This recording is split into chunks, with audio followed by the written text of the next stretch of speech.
नमस्कार मंडळी, मी प्रिया। आजचा आपला व्लॉग आहे तो म्हणजे ट्रॅव्हल रिलेटेड।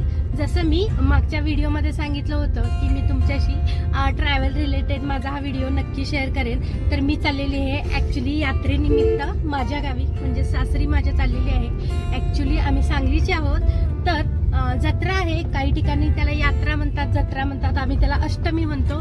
तर यात्रेचाही व्लॉग मी आपल्याबरोबर गावाकडची यात्रा कशी असते हे मी तुम्हाला नक्की शेअर करेन। त्याचबरोबर आमचा हा पुणे ते सांगलीचा प्रवास कसा आहे, थोडा घाटातला रस्ता, थोडंसं साताऱ्याचं निसर्ग सौंदर्य जर तुम्हाला बघायचं असेल तर हा व्लॉग शेवटपर्यंत नक्की बघा। ॲक्च्युली मी आत्ता पुण्यातून निघालो आहोत, 11 वाजलेले आहेत। थोडाफार नाश्ता करून आता आम्ही निघालो आहोत। बघूया रस्त्यामध्ये काही मुलांना भूक लागली तर आम्ही रस्त्यामध्ये खाऊ।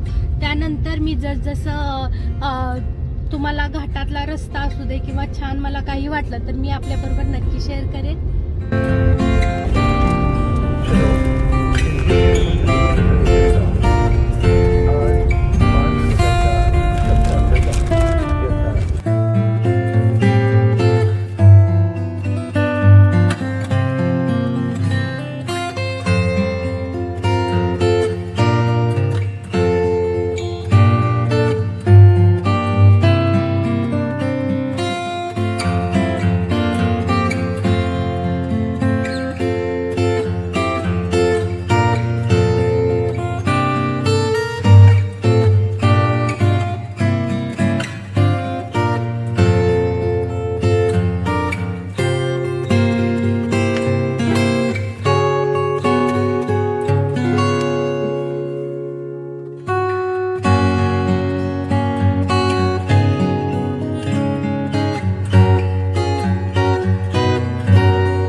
आता आम्ही इथे नाश्ता करण्यासाठी थांबणार आहोत। ॲक्च्युली या रेस्टॉरंटचं नाव आहे विठ्ठल कामत। यांचा जो विठ्ठल कामत वडा आहे तो खूप फेमस आहे आणि जो पुणे ते सांगली हा जो रूट आहे इथे त्यांच्या 4 ते 5 ब्रँचेस आहेत। तुम्ही जर ह्या रूटनं कधीही प्रवास करत असाल तर यांच्या कोणत्याही ब्रँचला नक्की विजिट करा। ॲक्च्युली यांचा जो विठ्ठल कामत वडा आहे ना तो अप्रतिम आहे, चवीला एकदम वेगळा आहे। तो आम्ही नक्की या रूटला असताना एकदा तरी जाताना किंवा येताना नक्की ट्राय करतो।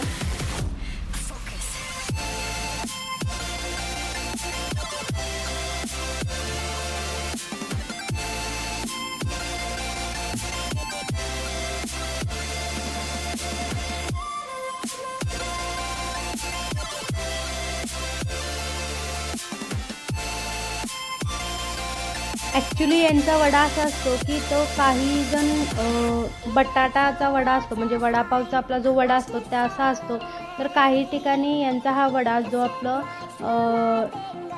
रताळे बोलतात ज्याला, त्या रताळ्यापासून बनवलेला असतो। काही ठिकाणी तो गरमागरम वडा व गोड असं दही, त्याच्यावर लाल तिखट जो आपला कांदा लसूण मसाला असतो तो, त्याचबरोबर शेव, कोथिंबीर असं खूप छान, म्हणजे गरमागरम वडा व थंडगार दही हे कॉम्बिनेशन अप्रतिम लागतं। मी आपल्या चॅनलवर याची रेसिपी नक्की शेअर करेन।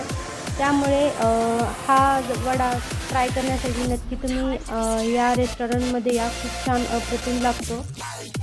अशा पद्धतीने इस्लामचा वडापाव, परत मिसळ कामाचा वडा, त्याचबरोबर मुलांसाठी फ्रेंच फ्राईज असा नाश्ता करून झालेला आहे. आणि आता आम्ही पुढच्या प्रवासाला निघालो.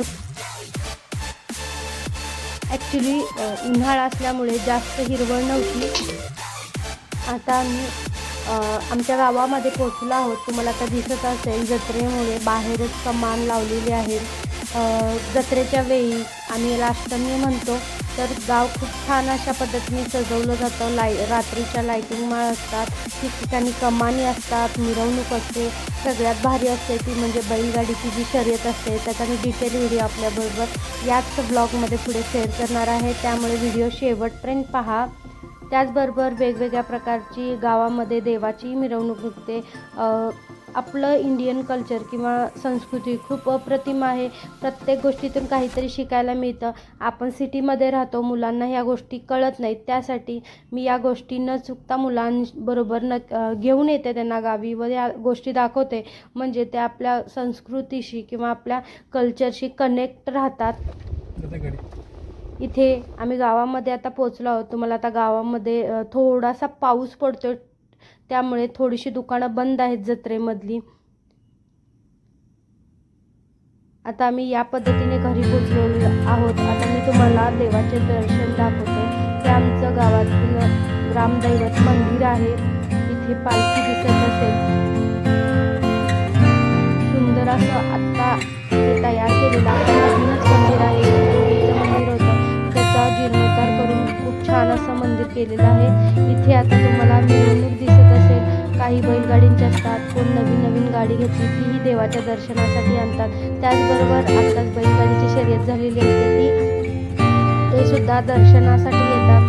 खूप छान बघायला असतं. बुलक कार्ट हे मुलं फक्त पुस्तकात बघतात. प्रॅक्टिकलिटी कशी असते या पद्धतीने मुलांना शिकायला आपल्या भेटतं.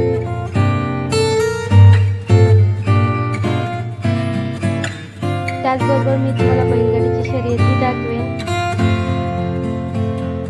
हे आमचं ग्रामदैवत आहे. खूप छान अशी त्याची सजावट केलेली आहे.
त्याचबरोबर तुम्हाला बैलगाडीची शर्यत, गावाकडची जत्रा कशी वाटली हे मला कमेंट करून नक्की सांगा. जर हा व्हिडिओ थोडासा जरी आवडला असेल तर प्लीज चॅनलला लाईक, शेअर आणि सबस्क्राईब नक्की